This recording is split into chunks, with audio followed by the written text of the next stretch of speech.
सच, साहस, सरोकार।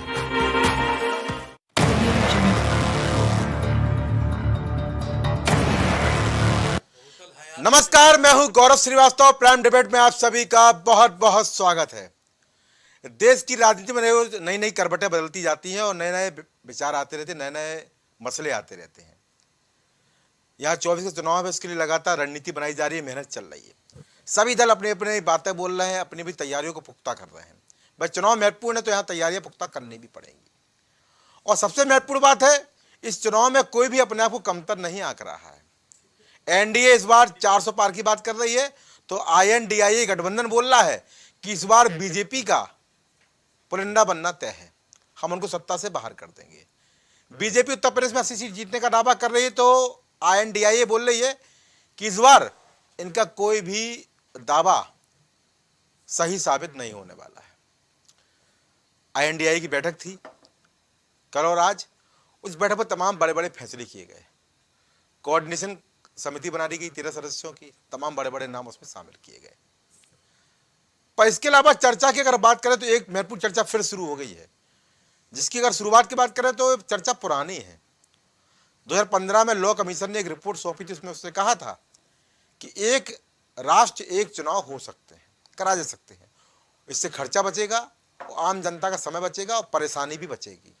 उसका 2019 में नरेंद्र मोदी जो प्रधानमंत्री देश के, उन्होंने एक बैठक भी बुलाई थी, इस पर चर्चा भी की थी। 2020 में फिर इस पर चर्चा की गई। उसके बाद अब 1 सितंबर 2023 को फिर ये चर्चा शुरू हो गई है और इसके लिए बाकायदा सत्र भी बुलाया जा सकता है। और कहा जा रहा है 18 से 22 सितंबर यानी 5 दिन तक विशेष सत्र बुलाया जाएगा और 5 बैठकें होंगी और 10 महत्वपूर्ण बिल भी इसमें पास हो सकते हैं, और जिसमें वन नेशन वन इलेक्शन की बात भी यहां पर कही जा रही है। अब पास होगा कि नहीं होगा, ये भी महत्वपूर्ण प्रश्न है, क्योंकि अगर वन नेशन की बात करें तो ये कई देशों में लागू है। जर्मनी, स्लोवानिया, पोलैंड जैसे तमाम देश हैं जहां पर ये लागू है। लगभग 10 से 12 देशों का नाम मैं आपको बताऊं तो वहां पर ये लागू है। इसके अलावा अगर हम बात करें तो हमारे देश में भी लागू था। 1952, 1957, 1962 और 1967 के चुनाव इसी व्यवस्था के तहत लड़े गए थे। हालांकि उसके बाद जब स्थिति खराब रही तब वहां पर यह कहा गया कि अब हम कुछ बेहतर करेंगे। और चूंकि 67-68 में विधानसभा भंग हो गई थी, उसके बाद से 70 के दशक से लगभग ये चुनाव कराना संभव नहीं हो पाया। अगर ये चुनाव कराने की इस प्रक्रिया को लेकर हम आते हैं तो यहाँ पर संसद बिल बनाए, इसको कानून बनाए, तभी संभव है, या फिर 2/3 राज्य इस पर सहमति जताएं। और जो फिलहाल यहाँ पर संभव नहीं नजर आ रहा है, क्योंकि गैर बीजेपी राज्यों में इसको लेकर सिर्फ डबल होगा और वो कतई नहीं मानेंगे कि वन नेशन वन इलेक्शन कराया जाए, ये एक देश एक चुनाव कराया जाए। क्योंकि यह चुनाव की बात नहीं है, यहां पर बात है व्यवस्थाओं की। क्योंकि यहां पर अगर हम बात करें बेहतरी की तरफ तो निश्चित रूप से यह व्यवस्था ठीक है, खराब नहीं बोल सकते हैं। क्योंकि यहां पर अगर सारे विधानसभा चुनाव एक साथ होंगे, सारे लोकसभा चुनाव एक साथ होंगे, तो यहां पर निश्चित रूप से जनता का जो गाड़ी कमाई का पैसा वो भी बचेगा। इसके साथ साथ यहां पर समय बचेगा, हमको सुरक्षा के लिए तमाम इंतजाम करने पड़ते वो भी बचेंगे, एक बार लगाए जाएंगे। हालांकि उसके पहले तमाम प्रश्न हमारे सामने हैं कि जो विधानसभाएं चल रही हैं, जिनकी शुरुआत हुई है, उनको भंग कैसे किया जाएगा, ये भी महत्वपूर्ण कड़ी है। क्योंकि यहाँ पर केवल बात करने से नहीं होने वाली है, बल्कि यहाँ पर आपको समझना पड़ेगा कि इसकी व्यवस्था कैसे किया जाए कि दुरुस्त हो जाए। आज की चर्चा में हम इस बात पर चर्चा भी करने वाले हैं कि जो वन नेशन वन इलेक्शन की बात हो रही है, ये कहाँ तक बेहतर की तरफ जा सकती है, ये कहाँ तक सही की तरफ जा सकती है। क्योंकि यहाँ पर अगर हम इसको सही की तरफ लेके जाएंगे तो बहुत बहुत चीज़ें सामने आएंगी। मैंने आपको बताया इसके पहले भी तमाम तरह की चीज़ें हुई। नवंबर 2020 में भी पीएम मोदी ने 80वें अखिल भारतीय पीठासीन अधिकारी सम्मेलन को भी संबोधित करते हुए बात कही थी। और उसके बाद अब 1 सितंबर 2023 को यहाँ पर कमेटी बना दी गई है और इसके अध्यक्ष पूर्व राष्ट्रपति रामनाथ कोविंद भी हैं। और ये भी कहा जा रहा है कि 18 से 22 तक के जो विशेष सत्र लाया जा रहा है उसमें इसको लेकर बड़ा फैसला भी हो सकता है। विधानसभा को कैसे करेंगे, और 1970 में जो लोकसभा भंग कर दी गई थी उसके बाद से प्रक्रिया टूट गई, पहले ऐसा ही होता था, उसको कैसे यहाँ दुरुस्त करेंगे, 2/3 राज्यों का यहाँ पर समर्थन कैसे प्राप्त करेंगे और किस तरह यहाँ पर लागू करा सकते हैं, ये भी महत्वपूर्ण है। क्योंकि यहाँ पर मतभेद इतना है कि किस तरह इसको कराना पड़ेगा वो समझ में नहीं आता है।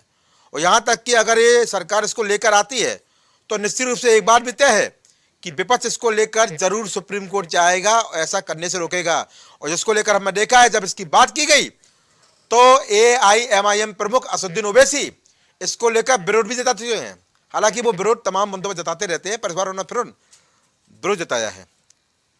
और यहाँ पर निश्चित रूप से महत्वपूर्ण चर्चा विषय है और हमारे साथ इस चर्चा विषय में मेहमान जुड़ चुके हैं। आप सबको रूबरू करा दूं, महत्वपूर्ण चर्चा विषय one nation one election.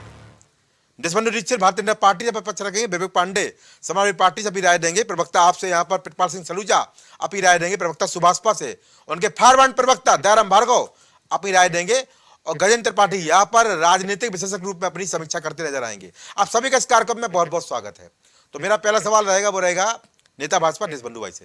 Deshbandhu भाई, अब क्या बोले कि नए नए समय से नई नई चीजें आती रहती हैं, कभी चुनाव की बात होती है, कभी सरगर्मी की बात होती है, कभी दाव की बात होती है, कभी मणिपुर मुद्दा जागृत हो जाता है, कभी UCC चला आता है और फिलहाल यहाँ पर वन नेशन वन इलेक्शन की बात हो रही है, एक देश चुनाव की बात हो रही है। आपको क्या लगता है कि क्या संसद के सत्र को बुलाकर इसको फैसला ले सकते हैं?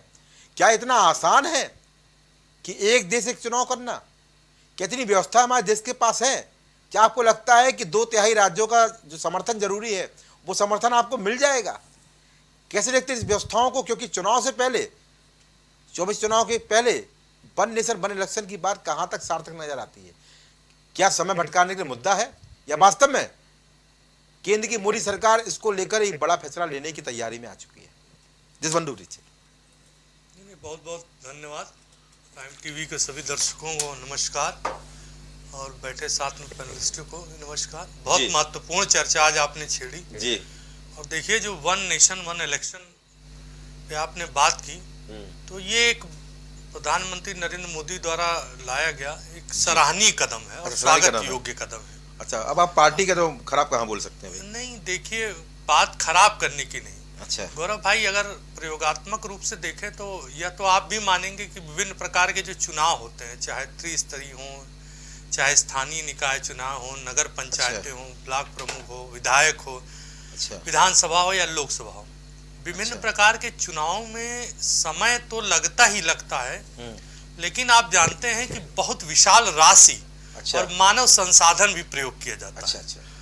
और इस वजह से तमाम जो राजकीय कार्य हैं और जो जनता के हित के कार्य हैं वो कहीं पिछड़ से जाते हैं। 24 समय क्यों याद आता है?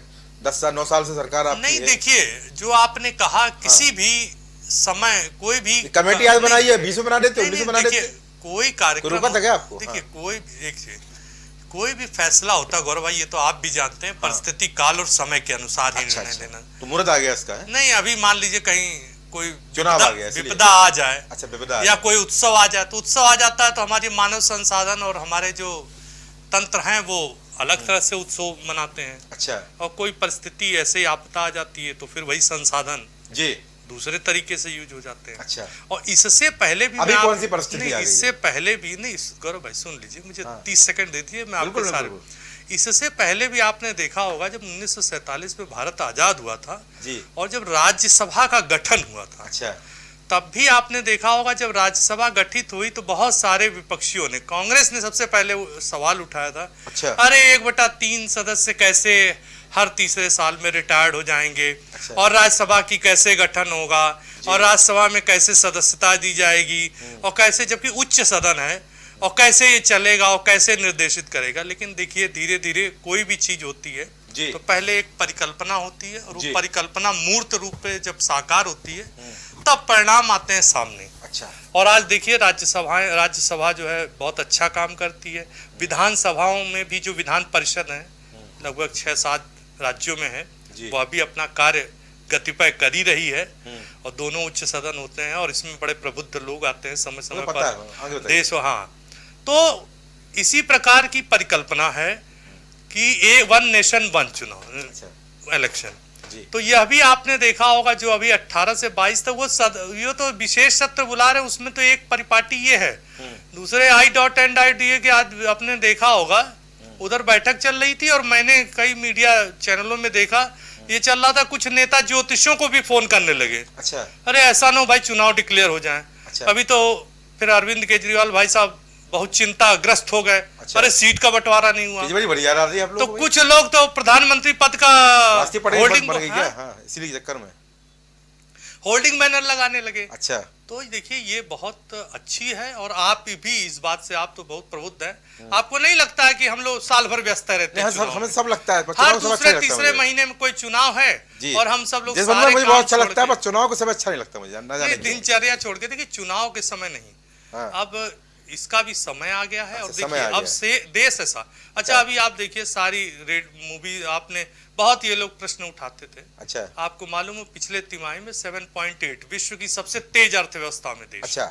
तो अब परिस्थिति काल समय आ गया कि हम भी कुछ दृढ़ निश्चय लें और जो विकसित भारत का सपना हम सब देख रहे हैं। अच्छा। कि हम भी उस कतार में सबसे आगे खड़े हों। अच्छा। तो उसको सोच के ये परिपाटी है और 18 से 22 तक विशेष सत्र आ रहा है और आपने देखा अभी भूतपूर्व राष्ट्रपति जी अध्यक्ष बनाए गए हैं। तो ये परिपाटी है और मेरे ख्याल से ये बहुत स्वागत योग्य कदम है। अच्छा। और अगर ऐसा हुआ तो मेरे ख्याल से 130 करोड़ भारतीय जनमानस बहुत शुभ होगा। हाँ। उसके ऊपर ये जो व्यय बढ़ता है। अच्छा। और जो समय, इसके अलावा बहुत सारे काम भी होंगे संपादित और सारा जो मानव संसाधन लग जाता था चुनावी मोड में वो हट के फिर जनता के हित के कार्य भी होंगे। अच्छा। और ये एक अच्छा स्वागत योग्य कदम। ठीक है, ठीक है।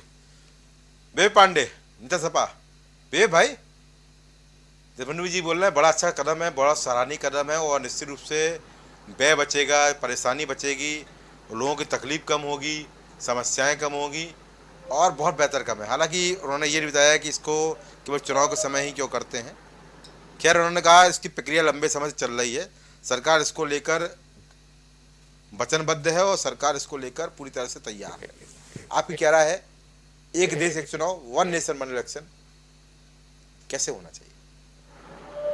देखिए गौरव भाई, पहले तो मंच पे उपस्थित पूरे पैनल को मैं ससम्मान प्रणाम समर्पित करता हूँ। जी। और सबसे बड़ी बात है कि इस पूरे प्रकरण की जी जो फायदे या नुकसान है ये बहुत दूरगामी सोच के अनुसार किया जा रहा है। जी भाई, वन नेशन वन चुनाव बिल्कुल, अभी तो ये एक इनका विचार है ना, इस विचार को पहले जनमत मिलने दीजिए, सभी को साथ आने दीजिए जी। ये भरोसे में ले, क्योंकि मुझे जहां तक पता है 2019 के लोकसभा चुनाव में 60,000 करोड़ रुपए लगभग चुनाव के लिए खर्च हुए थे।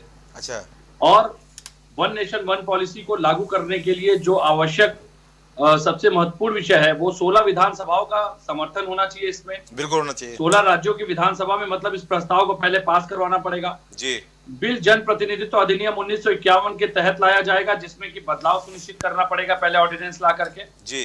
संविधान के अनुच्छेद 83, 85, 172, 174, 356 में 2/3 बहुमत के साथ संशोधन करना पड़ेगा। बिल्कुल करना पड़ेगा। और सबसे बड़ी बात है कि जो हवाला दिया जा रहा है, व्यवस्थाएं बदलेंगी या खर्चों पे नियंत्रण होगा, ब्लैक मनी कम होगी या काले धन का उपयोग नहीं होगा, तो मैं निवेदन करूंगा कि भाजपा जिसने इलेक्ट्रल बॉन्ड का चंदा लाया था पिछले अपने, जब से वो 2014 से देश में है, वो सिर्फ अपने चंदों की जानकारी सार्वजनिक कर दे कि भाजपा ने किसी कंपनी से या किसी से, व्यक्ति विशेष संस्था से क्या काले धन के रूप में चंदा लिया है या नहीं लिया है।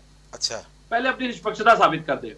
दूसरी बात, 2019 के लोकसभा चुनाव में लगभग 60,000 करोड़ जी इलेक्शन पे खर्च हुए जी। और मोदी जी के विदेश यात्रा में मात्र 5 साल में 254 करोड़ से अधिक खर्च कर चुके हैं मोदी जी। अच्छा। प्रचार प्रचार विज्ञापन की तो कोई सीमा ही नहीं है। अच्छा। तो मुझे लगता है कि ये व्यवस्था अगर आप लाना चाहते हैं लाइए, हम समर्थन देंगे नहीं देंगे ये तो एक जब सदन में बात आएगी उसके बाद जो चर्चा होगी उसके बाद का विषय। लेकिन मेरा एक सुझाव है जी, अगर आप सारे चुनाव को एक साथ संपादित करना चाहते हैं जी, तो ये तभी मान्य होना चाहिए। सभी राजनीतिक दलों से मेरा निवेदन भी है जी कि इसको तभी मान्यता दी जाए जब चुनाव बैलेट पेपर से करवाए जाए। अच्छा। अगर हम जमीन पे रह करके चांद के बाद सूरज तक जाने की प्लानिंग कर रहे हैं तो गौरव भाई आश्चर्य मत कीजिएगा, यह हास्यप्रद नहीं है कि जब एम्स का सर्वर हैक हो सकता है, ईवीएम कोई भी हैक कर सकता है। अच्छा, ये ईवीएम हैक वाली बात ये हिमाचल और गुजरात में क्यों नहीं होती है? नहीं होती, हर जगह, कर्नाटक में भी नहीं होती है। अब आ जाइए, ये आपने बहुत अच्छा सवाल, पंजाब में नहीं होती है, ये समझ में नहीं आता।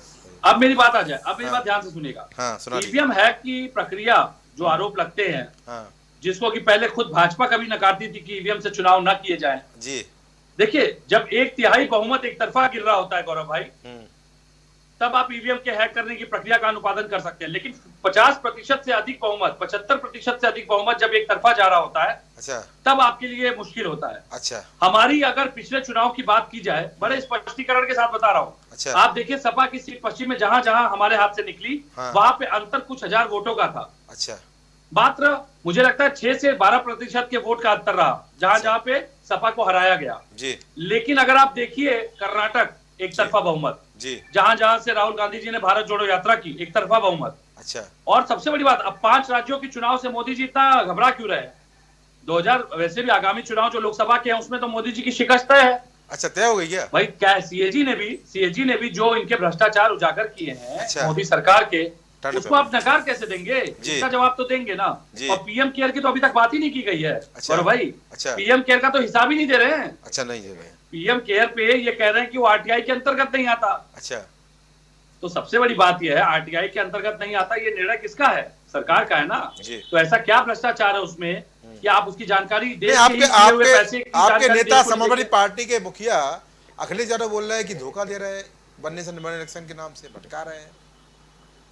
देखिए, वन नेशन वन पॉलिसी का सीधा सीधा अर्थ है कि जब चुनाव सामने खड़ा है तो आपको जनता के मुद्दों की बात करनी चाहिए। अच्छा, जब चुनाव सामने खड़ा है तो मुझे लगता है आपको अपने राजनीतिक लक्ष्यों को हासिल करने के लिए लोकतंत्र की व्यवस्था से खिलवाड़ नहीं करना चाहिए। मैं ये सवाल उठाऊंगा, ये ऑर्डिनेंस पहले क्यों नहीं पेश किया गया?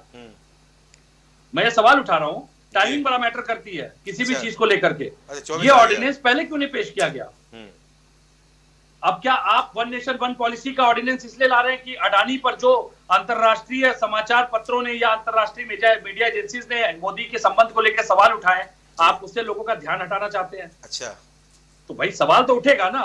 मीडिया अपना काम बखूबी कर रही है। अब तो देखिए कई ऐसे मीडिया संस्थान जिन पे आरोप लगते थे उनके भी सुर बदल रहे हैं। अच्छा, क्योंकि बदलती हवा को वो भी आंक रहे हैं। अच्छा, बदलती हवा को वो भी देख रहे हैं। ठीक है, कि मोदी सरकार कैसे मुद्दों पे केवल और केवल बातें करके समय काट रही है। ठीक है, और अडानी के नाम पे मैं कहता हूं कुछ ऐसे विषय है जो इस देश की व्यवस्था से जुड़े विषय है, मोदी जी उस पर बात क्यों नहीं करते? भाई, आप देश के प्रधानमंत्री हैं, पूर्व प्रधानमंत्रियों की आलोचना में समय व्यतीत करते हुए मोदी जी कब तक समय खींचेंगे? भाई ठीक है, पूछता हूं, आपको बात करनी होगी ना। अगर देश का कोई नागरिक, मैं कहता हूं गौरव भाई, अगर आप पत्रकार, बतौर पत्रकार भी अगर सवाल पूछते हैं तो उनका धर्म है उसका जवाब देना। बिल्कुल, लेकिन अडानी के मुद्दे पे मुझे लगता है कई वरिष्ठ पत्रकारों ने सवाल पूछा लेकिन मोदी जी के मुंह से अ तक नहीं निकला। ठीक है, ठीक है।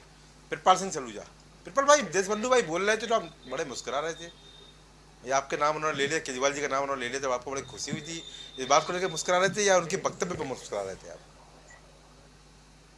गौरव भाई, मैं उनके जो आंकड़े थे जीडीपी के, अच्छा, जिसपे मुझे क्या विवेक भाई को भी हंसी आई होगी, सबको हंसी आई होगी, पूरा देश आपको विवर जो सुन रहा होगा हंस रहा होगा। अच्छा, ये भारतीय जनता पार्टी सपने में जीती है, सपने में लोगों को जियाना चाहती है। अच्छा, अब जनता ने आंख खोली है जी। अब इनको याद आया कि सिलेंडर गैस के 200 रुपए अपने बहनों को लाभ देना चाहिए। अच्छा, जो 400 रुपए का सिलेंडर हुआ करता था उसको 1150 रुपए किया, उसपे 200 रुपए कम करके वो चाह रहे हैं कि बहनें हमें आशीर्वाद दें। अच्छा, बहनें समझदार है जी। वो रक्षाबंधन के बदले में जी वो नरेंद्र मोदी जी से बता रही है कि 2024 में अपना झोला संभाल लीजिए, अब आपको बाहर जाना है, झोला संभाल लें। बहुत मौका आपको दे दिया। अच्छा, बिल्कुल। अच्छा, आज जिस विषय पे हम लोग बात कर रहे हैं जी, वन नेशन वन इलेक्शन के ऊपर जी, ये सुनने में बहुत अच्छा लगता है। ये ठीक उसी तरह से है जी, जैसे देश में नोटबंदी लाई गई थी, देश में जीएसटी लाई गई थी, ठीक उसी तरह से ये भी दिखता है जी। ये पहली बार नहीं है, आपको याद होगा 2017 में भी ये सगोफा चुना गया जी। ये बताया गया था कि इसको हम वन नेशन और वन इलेक्शन करवाएंगे, मगर इनके भीतर के जो राज्य थे, जो भारतीय जनता पार्टी शासित राज्य थे, उन्होंने इसका विरोध किया और जहाँ पे ये गठबंधन के साथ बैठे हुए थे वहां पे भी लोगों ने इसका विरोध किया था और अभी ये विरोध लगातार जारी रहेगा। देखिए, चुनाव अब 2024 नजदीक है, पूरा देश की ओर देख रहा है कि 2024 का ये चुनाव है, अपना मत देकर इस पार्टी को बाहर निकालकर एक किसी नई पार्टी को लाया जाए जो देश में व्यवस्था को सही कर पाए। अब भारतीय जनता पार्टी के जो मुखिया है नरेंद्र मोदी जी, वो ठीक उसी तरह से काम कर रहे हैं जैसे कॉकटेल में अगर जहाज चल रहा हो और जहाज नीचे की ओर आने लगता है और उसको लगता है कि अब क्या किया जाए, वो सारे बटन दबाने लगता है। अच्छा, वही हाल है नरेंद्र मोदी जी का। अच्छा, मुझे हंसी इस बात की आई थी कि ये आंकड़ों के बाजीगर है। अच्छा, 7.8। अभी परसों ही सीबीआई ने एक बहुत बड़ा मामला देश के भीतर खोला। जी, ईडी के डिप्टी डायरेक्टर को पकड़ा जो 5 करोड़ रुपए की घूस ले रहा था। जी, जो नरेंद्र मोदी जी कहते हैं मेरे पास ईडी है, मेरे पास सीबीआई है, मैं किसी को भ्रष्टाचार करने नहीं दूंगा, वही ईडी 5 करोड़ रुपए दिल्ली की शराब घोटाले में एक शराब व्यापारी उससे लेते हुए पकड़ गए, सीबीआई ने पकड़ा। जी, और तो और सबसे बड़ी हास्यास्पद बात है कि अडानी के मामले को खोला गया, जिस अडानी के मामले को देश के प्रधानमंत्री और भारतीय जनता पार्टी के नेता बता रहे थे कि कोई घोटाला नहीं हुआ, कोई देश का नुकसान नहीं हुआ, वो बता रहा है कि 22,000 करोड़ रुपए देश के जो लोगों ने निवेशक थे जिन्होंने पैसा लगाया उनका डूब चुका है। और अडानी को 8 लाख करोड़ रुपए का नुकसान हुआ, 8 लाख हजार करोड़ रुपए का नुकसान हुआ। तो ये सब बातें जो है ये माननीय सुप्रीम कोर्ट संज्ञान में ले रहा है। अब इनको समझ में आने लगा है कि अब इनकी गर्दन ट्रंप की तरह फंसने लगी है। ट्रंप भी वहां पे बहुत झूठ बोला करता, जो इनका खास मित्र था, इनका दोस्त था, नमस्ते ट्रंप करा के यहाँ पे कोरोना लाने वाले नरेंद्र मोदी जी अब समझ चुके हो, ये नए नए चीजें निकालेंगे, ये दिखाएंगे जनता को, देखो नया नया। अरे करना तो वो काम करो जो आपने मैनिफेस्टो में कहा था 2014 2019 में, उसके ऊपर काम कर लो। 2 करोड़ प्रति वर्ष नौकरी देनी थी, आप 51,000 नौकरी देके सभी चैनलों पे चला देते कि प्रधानमंत्री का राजा जो है लोगों को 51,000 नौकरियां देने जा रहा है। अरे भाई इन सब चीजों पे काम कर लो। करीब जब देखिए जब आपका उत्तर देने का समय होता है उस समय आपको उत्तर देना होता है, उसी से आपको पूरे साल की पढ़ाई का मुद्दे पे बताइए, वन नेशन वन इलेक्शन के समर्थन में है कि नहीं है? मैं मुद्दे पे ही हूँ, ये मुद्दे से भटका रहे हैं। अच्छा, ये क्या संभव है गौरव भाई? ये संभव, इसके ऊपर हम लोग कई बार बहस कर चुके हैं, विवेक भाई भी बैठ चुके हैं, बाकी पैनलिस्ट भी बैठ चुके हैं। अंत में 3 के 3 पास हो जाता, होता तो कुछ नहीं है। ये कोई प्रोग्राम लेके आए, ये तो 3 काले कानून जब लेके आए थे किसानों के खिलाफ, तभी देश बंधु भाई बता रहे थे अरे भाई मास्टर स्ट्रोक है। अच्छा, ये किसानों को बड़ा भला देगा। अच्छा, आखिर नरेंद्र मोदी जी ने हाथ जोड़ के देश से माफी मांगते उसको वापस ले लिया, तो भी मास्टर स्ट्रोक हो गया। तो इनका दीन ईमान कोई नहीं है, इनका दीन ईमान सिर्फ नरेंद्र मोदी जी का अडानी और अंबानी है। तीसरा ना देश बंधु है, ना प्रसपाल सिंह है, ना गौरव श्रीवास्तव, ना विवेक। क्या बात है, ठीक है। प्रवक्ता सुभाष पा दयाराम भाई, बहुत ध्यान से सुना आपने, आपकी क्या राय है? वन नेशन वन इलेक्शन, सरकार इसको लेकर कमेटी बना दी है और हो सकता है कि 18 से 22 तारीख को जो संसद में सत्र चलने वाला है उसमें इसको लेकर बड़ा फैसला भी आने की उम्मीद है, ये चर्चा चल रही है, आपकी राय क्या है? देखिए गौरव भाई, सभी पैनलिस्टों को बहुत बहुत धन्यवाद, आपको भी जी, सबको मैंने सुना, सभी लोग सुने जी। देखिए देश की आर्थिक हालात को अगर सुधारना है जी, बार बार चुनाव में जाने से जी तो देश की जनता को नुकसान होता है। अच्छा, यानी आप लगा लो कि इसी देश में एक प्रदेश था जम्मू कश्मीर जी, अन्य राज्यों में विधानसभाओं का कार्यकाल 5 साल का था, वहाँ 6 साल का था जी। विगत में कांग्रेस शासन किया करती थी, कभी ध्यान ही नहीं दिया जी। हमारे समाजवादी भाई कह रहे हैं कि ईवीएम हैक हो जाता है जी, आम आदमी पार्टी उसका समर्थन करती है जी। जो आम आदमी पार्टी आज कांग्रेस का समर्थन कर रही है जी, कांग्रेस आम आदमी पार्टी के भाई कांग्रेस का समर्थन कर रहे हैं, कांग्रेस वाले इनको समर्थन कर रहे हैं। अच्छा, लेकिन इसी के लिए जब 2015 में सुप्रीम कोर्ट में गए थे, वन नेशन वन इलेक्शन, एक देश एक चुनाव होना चाहिए जी, तो उसमें समाजवादी पार्टी कई पार्टियों ने अपना समर्थन दिया था जी, बिल्कुल दिया था। तो ये समझे कि उस समय इनके समर्थन का क्या मूल्य था, आज 2023 में क्या है जी, ये वो लोग जवाब दें। अच्छा, दूसरी ये बात सही है जी कि अगर पूरे देश में हम मान लेते हैं कभी एक बात आई कि 1/2 तिहाई बहुमत हो तो ये हो सकता है, क्या देश की जनता के लिए सभी पार्टियां जी, चाहे क्षेत्रीय हो चाहे राष्ट्रीय हो, जी, एक साथ आके इसका समर्थन करिए, जाइए चुनाव में, क्या दिक्कत है? स्वागत करना चाहिए जी, ये पहले भी था। जी, पूर्व की स्वर्गीय इंदिरा गांधी ने जी, 2017 में जब उनका अल्पमत में आई तो उन्होंने लोकसभा भंग कर दिया था। अच्छा, नहीं तो ऐसा हुआ करता था, कई राज्यों में ऐसा हुआ कि असेंबली को भंग कर दिया गया, उसके बाद दोबारा चुनाव हुआ, ये परंपरा टूटी। लेकिन आप देखिए, अगर एक बार चुनाव होता है, उसको समझिए, जैसे मान लीजिए अभी 5 या 4 राज्यों में चुनाव होना है जी, तो उस राज्य में जो विकास की धुरी है, मान लो किसी विधानसभा में नाली खड़ंजा का मामला है जी, तो 3 महीना के लिए वो रुक जाएगा, काम नहीं होगा। जी, किसी भी प्रदेश की बात कर लो, इसी तरह देश की बात है। जी, जब लोकसभा का चुनाव होता है तो पूरे देश में एक बार हो जाता है। जी, तो अगर विधानसभा लोकसभा एक साथ में होता है जी, गौरव भाई, जी, तो इससे देश की माली हालात सुधरेगी। अच्छा, नेताओं के जो बयान तरह तरह के होते हैं, बयान भी रुकेंगे। अच्छा, और जो भ्रष्टाचार होता था, जी, यानी बदल बदल के जो होता था भ्रष्टाचार, जी, ये मेरा वाला ये तेरा वाला, जी, वो भी रुकेगा। और जो नेता कभी लोकसभा लड़ता था, कुछ के बाद फिर विधानसभा लड़ लेता था, जी, उनके साथ रोक लड़ेगी। इसके आने से जी, कहीं ना कहीं देश में स्वच्छ छवि के नेता भी आएंगे सदन में, चाहे वो लोकसभा हो चाहे विधानसभा हो। ऐसा हमारी पार्टी का मानना है, क्योंकि हमारे देश में स्वच्छ लोगों की जरूरत है और सटीक बातें करना जरूरत है, जिस तरह आदरणीय नेता ओम प्रकाश राज भर करते हैं। क्या बात है। इसी देश में सारी पार्टियां हैं, सभी लोग हैं। आम आदमी पार्टी कसमें खा करके आई थी कि कांग्रेस भ्रष्टाचारी है। अच्छा, भ्रष्टाचार में आप 2011, 12, 13 चले जाइए। आम आदमी पार्टी अरविंद केजरीवाल, अन्ना हजारे का अनशन, आप देख लीजिए क्या स्थिति बनाया था अरविंद केजरीवाल ने। अच्छा, लेकिन उसका निष्कर्ष क्या निकला? उसका निष्कर्ष उल्टा निकला। और ये कहते थे हम कट्टर ईमानदार हैं, तो कट्टर भ्रष्टाचारी हो गए। शराब कांड में इनके, अरे बाप रे, दिल्ली के उप मुख्यमंत्री अंदर चले गए, स्वास्थ्य मंत्री अंदर चले गए। अभी कईयों का नंबर है। मेरा कहने का तात्पर्य है, इस पे भी रोक लगेगा। ठीक है, अगर ये चुनाव होता है, इस पे भी रोक लगेगा। इससे देश की अर्थव्यवस्था सुधरेगी। और बार बार चुनाव में जाने से जो हमारे देश के सिपाही हैं या जो भी पैरामिलिट्री जो भी लोग हैं, जो बार बार इस राज्य से उस राज्य में जाते हैं, एक साथ से कम लोगों का आवागमन। जयराम भाई, मुफ्त की राजनीति बंद होगी कि नहीं होगी? अजय बताइए, जो केंद्र सरकार की मुफ्त की जो योजनाएं है, सवाल तो आने दीजिए भाई। मैं कह रहा हूँ, जो राज्य सरकारों की मुफ्त की योजनाएं हैं और जो केंद्र सरकार की मुफ्त की योजनाएं हैं, ये कंपाइल करके देंगे क्या आप लोग?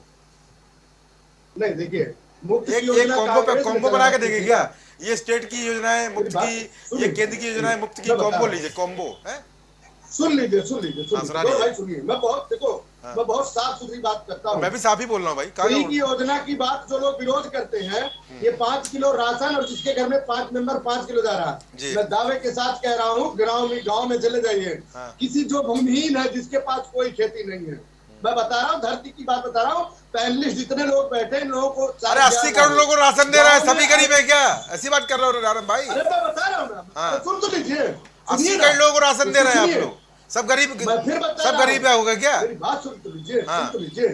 मैं सुन तो पहले सब बीपीएल हो गए क्या? हाँ, जो 5, सुनिए, मैं गांव में वास करने वाले, चूंकि मैं उत्तर प्रदेश के कम से कम पश्चिमी उत्तर 22 जिले आते हैं, मैं जिलों के गांव में जन चौपाल के माध्यम से मैं बैठकें करता हूँ और मैं अपना बिल्कुल भेज दूंगा। अच्छा, मैं धरती की बात करता हूँ, जो मैंने देखा, जो मैंने पाया, उसकी बात करता हूँ।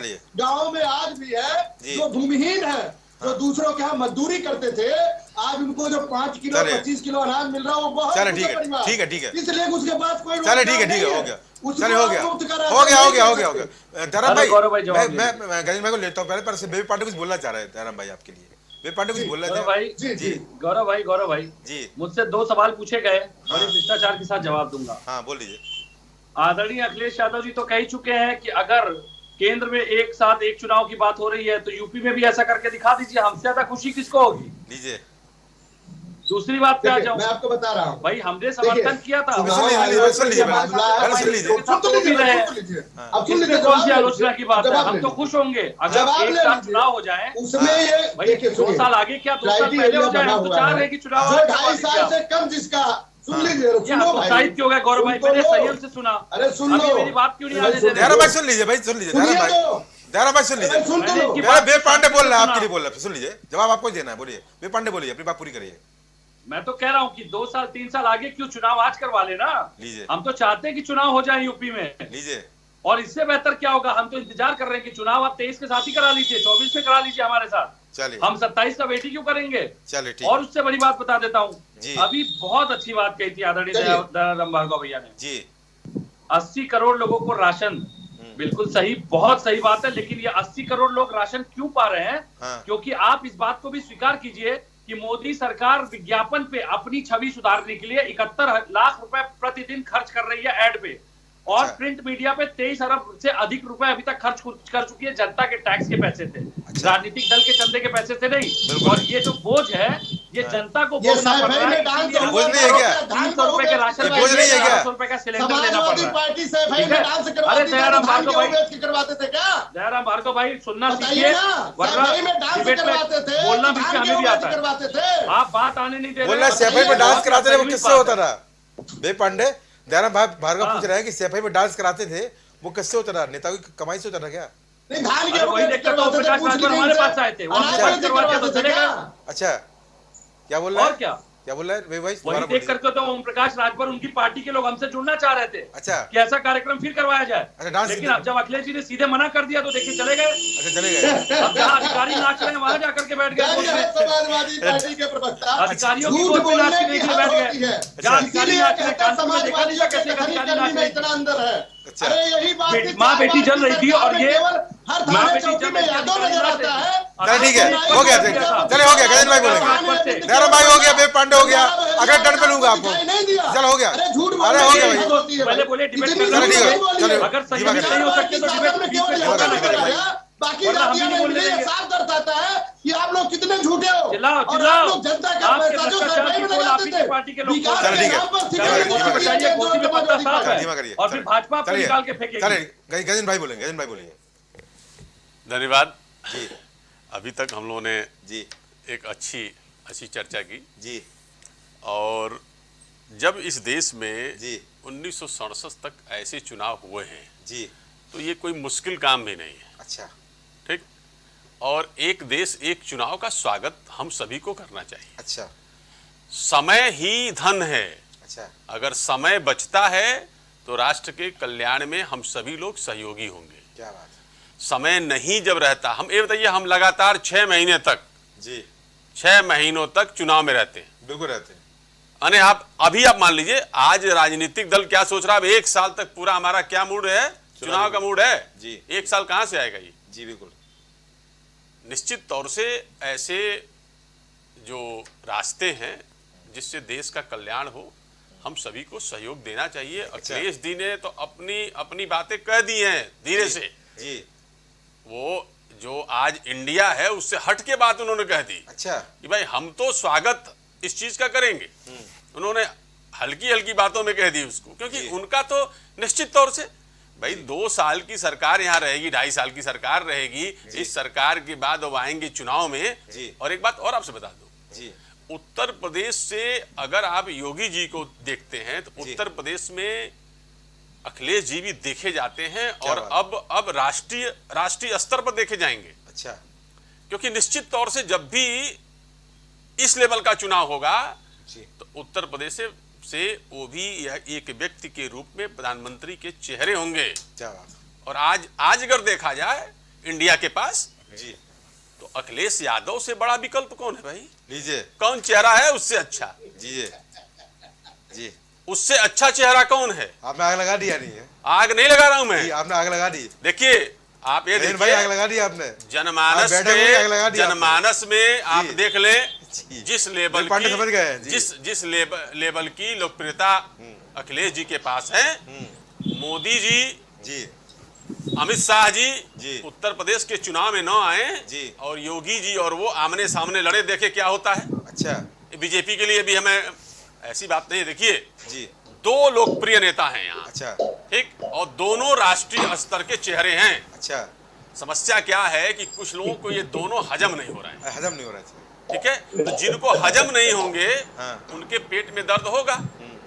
ठीक है।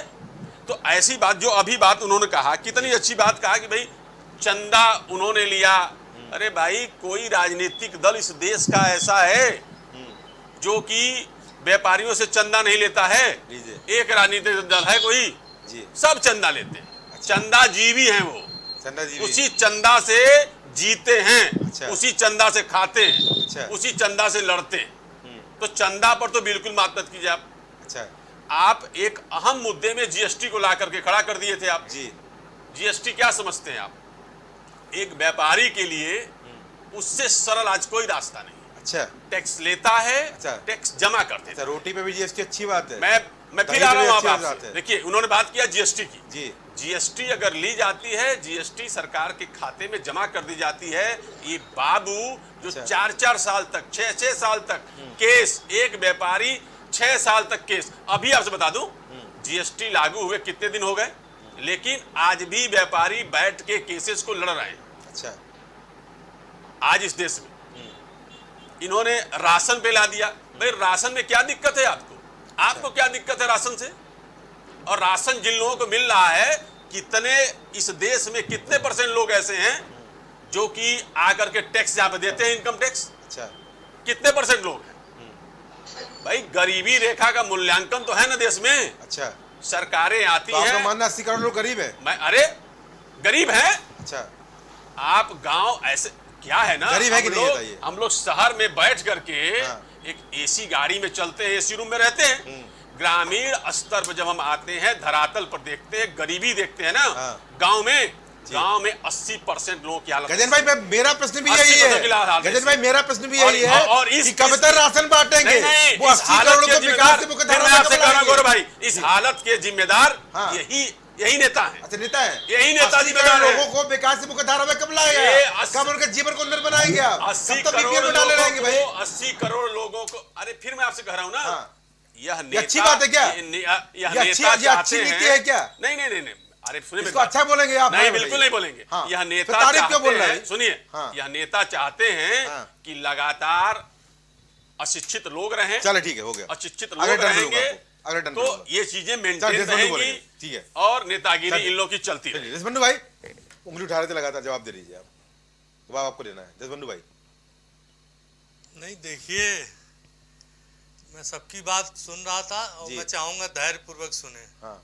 हमारे सपा के जो नेता हैं बड़ा प्रधानमंत्री का खर्चा उर्चा जोड़ते हैं। मेरे ख्याल से तब ये पार्टी में भी नहीं रहते। जितना सफाई में उड़ाया जाता था एक रात में, अच्छा, उतना 5 वर्षों का खर्चा है। अच्छा, विवेक पांडे जी, आप रहे भी नहीं होंगे। अच्छा, आपको जानकारी भी नहीं होगी, आप उस पार्टी में रहे भी नहीं होंगे। और दूसरी चीज आपको बता दूं जी, आप पांडे हैं जी, और आपकी जानकारी के लिए मैं बता दूं जी, कोई ऐसा यादव खानदान में पुत्र नहीं रहा जी जो लायक हो उसे पद न दिया हो। अच्छा। श्रद्धेय स्वर्गीय मुलायम सिंह यादव चले गए जी। एक समय था गौरव भाई, मैं सुनता था कि उनके खानदान में पैदा होना ही संवैधानिक पद पाने का अधिकृत उत्तराधिकारी होता है। अच्छा। आप नोट के पूरे कुनबे को। अच्छा। विवेक पांडे जी तो विवेक यादव होते तो शायद उनके रास्ते खुल जाते। रास्ते खुल जाते। हाँ, लेकिन पांडे हैं तो बड़ा कठिन है। आपके खुल गए क्या? अरे सुनिए तो, मेरे तो खुल गए। मैं जहाँ हूँ, मुरली मनोहर जोशी, अडवाणी, अरे सुनिए न जाने कितने नाम जिनको दरकिनार करके कोने में बिठा दिया। देखिए, ये मर्यादा नहीं होती। अगर मैं बोलूंगा ना विवेक जी तो आप बोल नहीं पाओगे। और दिक्कत ये है कि आप बहुत बढ़ता। नहीं, आप परिवार की बात कर रहे हैं। आप एक राजनीतिक दल के परिवार की चर्चा यहाँ नहीं हो रही है। अगर आप परिवार की चर्चा करेंगे तो मोदी जी के परिवार की बात आएगी कि कैसे उन्हीं के भाई प्रहलाद मोदी उनका विरोध करते हैं। अब सुनिए मेरी बात, अब आप बोलने नहीं देंगे, मैं आपको आज के बाद नहीं बोलने दूंगा। आपको बोलना नहीं आता। अच्छा, बोलना नहीं आता। और आपको डिबेट की मर्यादा आती है। सुनो यार, मुझे नहीं आता तुमको। बदतमीजी करते हो खाली चैनल पे। खाली चैनल पे बदतमीजी करते हो। यही आपका सत्य है, यही आपकी अराजकता है, यही आपकी गुंडाई है। भ्रष्टाचार की लाल टोपी। आपको बता दे, लोक सेवा आयोग एक था। अरे 56 ही नहीं यादव वो देखिए 9 अगर 86 होते तो वो भी भर्ती हो जाते। 2021 की भर्ती बेच डाली। 50-50 लाख तक बेच दी। 30 से अधिक सेंटर मालिकों पे 60 से अधिक FIR में 150 से अधिक नामजद 200 विवेक जी को कुछ नहीं मालूम। आप मुझे आंकड़ा देंगे, आंकड़े में बात करिए भाई। आंकड़े में बात करिए, आंकड़े चले पे जाते थे पूरे उत्तर आंकड़े प्रदेश पे में। बात कर लीजिए, आंकड़े पे बोरे ले आते 2021 थे की ये भर्ती भ्रष्टाचार। बेची यूपीएसआई की। अच्छा दूसरी चीज ये बार 9 परीक्षाओं के पर्चे भाई सुन लीजिए, लीक, 9 परीक्षाओं के पर्चे लीक हो गए योगी सरकार में। बेपांडे सुन लीजिए, अभ्यर्थियों को लाठियों से पिटवाया। पांडे आपको जवाब दूंगा। 69,000 शिक्षक भर्ती में किस तरीके से घोटाला किया था नहीं हमने। दूंगा। विवेक भाई, ये देखिए, कौन सा विवेक भाई सुन तरीका है? लीजिए। अरे रोक बिल्कुल लीजिएगा मैं भाई, नहीं दूंगा। ये डिबेट का मत तरीका बोलने होता है। दीजिएगा। नहीं, आपको डिबेट कौन सा मत तरीका बोलने है? दीजिएगा, भाई, भाई, जिसको सुनना होगा उसकी आवाज पांडे जी आप देखिए, आप प्लीज शांत रहिए। देवबंधु जी अपनी बात बोलिए, पांडे जी जवाब दीजिए, बात बोलिए जल्दी बोलिए। अगर व्यक्तिगत बोलेंगे हाँ। तो परिवार की बात होगी गौरव भाई, जी राजनीतिक चर्चा होगी तो राजनीतिक बात होगी। बोलिए देवबंधु भाई, बोलिए बनने से इलेक्शन में बोलिए भाई, जो हमने कहा उसका जवाब आप दीजिए। यार आप इतने बुद्धिमान होते हैं ना तो थोड़ा सुनना भी सीखना। एक बुद्धिमान आदमी सुनता भी है, सुनने की आपकी क्षमता नहीं है। और यही आपकी आप पार्टी की भी है। करेंगे मेरी बुद्धिमत्ता दिक्कत ये का। है ना, ये तो गौरव भाई का सवाल है, गौरव भाई 17 में हारे, अगर बुद्धिमान 19 नहीं में हो तो। हारे, 22 में हारे, 24 में भी हारोगे, 27 में भी हारोगे, 29 में भी हारोगे, लेकिन हार नहीं मानोगे। तुम्हारी सबसे बड़ी विडंबना यही है। 14, 17, 19, 22, 27, 29 हर चुनाव में हारते हो, लेकिन हार नहीं भी सकते। 15 साल सत्ता के बाहर थे भाई, तुम्हारी यही 15 साल बौखलाहट है। सत्ता के बाहर रह करके कोई चीज इतने मालूम इतना नहीं है। अहंकार अच्छी बात नहीं। वन चुनाव वन 15 नेशन के साल बारे में सत्ता तुमको के कुछ बाहर नहीं की मालूम। भाजपा, और न समाजवादी 15 पार्टी के साल बारे में सत्ता के जानते हो। बाहर रहने वाली भाजपा हमको सिखाएगी। अरे तुमको मालूम है 22 साल का सार्वजनिक जीवन है। तू तड़ाक, तुम बात अरे करते हो, आप तुम तो तड़ाक की हताश बात हो रहे करते हो। अरे देवबंधु 15 भाई साल बात सत्ता मना के रहा बाहर है रहने वाली कांग्रेस के भाजपा साथ गठबंधन आज हमको बना के अरे आगे भ्रष्टाचार मत के आइए। दलदल में 26 पार्टी मिलके बांध करते हो। और हमारे अभी आम आदमी पार्टी के बात करते थे नेता प्रीतम अरे कभी मिलने गए सत्येंद्र जी से, मिलाइए जरा। मिलाइए प्रिंसिपल भाई। उप मुख्यमंत्री आपके बड़े ईमानदार है। और अच्छा। प्रितपाल जी को बता दूं, शायद उनको जानकारी भी नहीं होगी, वो प्रवक्ता है। 2013 में आए थे अन्ना हजारे की गोद में और कसम खा के कट्टर ईमानदार बेईमान पार्टी के महान अध्यक्ष। अच्छा। आपको मालूम है आज 13 साल हो गए एक पेपर पे साइन नहीं किए। अच्छा। और हंस रहे हैं। अब सुनिए, मोदी जी ने कितनी प्रेस कॉन्फ्रेंस कर दिया आज तक? अरे मोदी जी ने कपिल कितनी मिश्रा, प्रेस कॉन्फ्रेंस अरे करके जवाब सुनो दिया यार। पत्रकारों का? सुनो। टेलीप्रॉम्प्टर देख करके पढ़ते हैं। अरे लाल कपिल किले से मिश्रा, देख रहे थे कैसे आवाज अटक रही कपिल थी। मिश्रा आपकी भाई, पार्टी भाई, भाई, के एक नेता भाई, है। भाई, प्लीज, हाँ। उन्होंने 2015 में एक फिर पर जवाब भविष्यवाणी देंगे। की थी हाँ। कि 3 नेता जेल जाएंगे। अच्छा सत्येंद्र, हाँ उप मुख्यमंत्री अच्छा, भविष्यवाणी मनीष की थी। सिसोदिया कौन था भाई? और तीसरी अरविंद केजरीवाल। अच्छा। कपिल मिश्रा इनकी पार्टी के विधायक थे माननीय। अच्छा और उन्होंने 2015 में कहा था। अच्छा। तो 2023 आ गया, 2 अंदर है, एक और बचा है। अच्छा। और जिस दिन उसका भी नंबर लग जाए। हाँ। लेकिन दिक्कत यह है कि किसी भी पेपर में साइन नहीं किया तो थोड़ा सा समय है। अच्छा। अब मनीष सिसोदिया जिस दिन मुंह खोल देंगे, अच्छा। जिस दिन नींद से जाग जाएंगे अंदर, तो ये चले ही जाएंगे। अच्छा, अंदर चले और जाएंगे। दूसरी बात, हाँ अरे यार एक आदमी था जो अन्ना हजारे के बगल में बैठता था, मफलर पहनता था। जी। आज सुना शीश महल अरबों का खड़ा कर दिया। अच्छा और आपको मालूम गौरव भाई, अरबों का नहीं हो गया। आपने भी तो कवरेज की। हाँ। 2013 में ग्यारह जाता बोल गए था आप। तो 11 बोल सुनिए, गए आप। रोज अरबों का एक नहीं फाइल है। लेके आता था और कांग्रेस के खिलाफ पन्ने पलटता था। कांग्रेस के अरे खिलाफ पन्ने आडवाणी पलटता जी था के चलिए आगे सुनिए। पीछे कि ये नेता चलिए है, चलिए प्रिंसिपल बोलेगा ये आप। भ्रष्टाचार है, आडवाणी जी के ये आगे नेता पीछे है, कौन चाय लेके ये चला करता भ्रष्टाचार था? है। देवबंधु भाई, अब देखिए अरे 26 दल आपका हो लुटेरे, गया। चाय लेके कौन जितने चला करता लुटेरे हैं वो था? सब शामिल चलिए हो गए हैं। देवबंधु भाई, याद है? चलिए हो गया देवबंधु भाई, अब आपका हो गया है। चलिए अब आप शांत रहिए देवबंधु भाई, अब आप शांत रहिए। साथ हो गए। जवाब जवाब नरेंद्र देवबंधु भाई आपका मोदी। 10 साल के याद लिए है? विवेक पांडे बोल रहे ना, एक मुख्यमंत्री था जो भूल गए। मुख्यमंत्री था। हाँ। उससे अरे याद बोलने में करो, आडवाणी जो के है आगे कभी पीछे बोलने के लिए चमचागिरी उसको कौन शब्द नहीं करता मिलते था? थे। अच्छा। क्योंकि उसको जो अब लाइन आडवाणी लिख के को भी देनी बता जाती देने हो गया थी, देवबंधु भाई। इस नेतृत्व से अटल वही बिहारी मिलता था। वाजपेयी को देवबंधु भाई आपका हो गया। खत्म नहीं तो होगी। नरेंद्र मोदी के आपका उत्साह हुआ आपको ये भी करते हो थे। गया आपका हो गया देवबंधु भाई, याद कर अब लो। आगे बोलिए। बोलिए थोड़ा याद अरे कर लो जाके देश पता बंधु। कर लो यार। चलो बहुत जवाब बड़े दे ज्ञानी दीजिए। बंदे हो, आपने थोड़ा सवाल किया याद जवाब कर दे लो। दीजिए। अभी विवेक भाई को उनकी औकात बता रहे थे, अपनी औकात जान लो कि नरेंद्र मोदी जी ये चमचागिरी करा करते थे आडवाणी की। छोड़ो यार, तुम 22 साल हो गया। एक आरोप इनको झूला झुलाने वाले इस बार देखे किसके कैसे आए थे गौरव भाई? इनको झूला झुला रहे थे और इस बार फोटो तो आपने देखी होगी। बता दिया, बजाइए सफाई में गिन लीजिए कि कितना पैसा खर्च होता है, कितना प्रधानमंत्री बताइए सफाई में क्या हुआ था? बताइए सफाई का बजट क्या था? बताइए सफाई का बजट क्या था? अरे बताइए, आते हैं जो है गोरखपुर महोत्सव पे बात हो जाए, गोरखपुर महोत्सव पे बात हो जाए। हमारी पार्टी की औकात देवबंधु भाई बारी बारी बोले प्लीज, वेट खराब मत तो करिए। आडवाणी की चमचागिरी करा आपको करता मौका दो, था, बोलिए वो आज आडवाणी को कहाँ बैठाए हुए अरे हैं? आप तो यार चमचागिरी फिर आप वही बोल रहे हैं। अरे भैया, जब आपने सवाल कर लिया देवबंधु भाई प्लीज,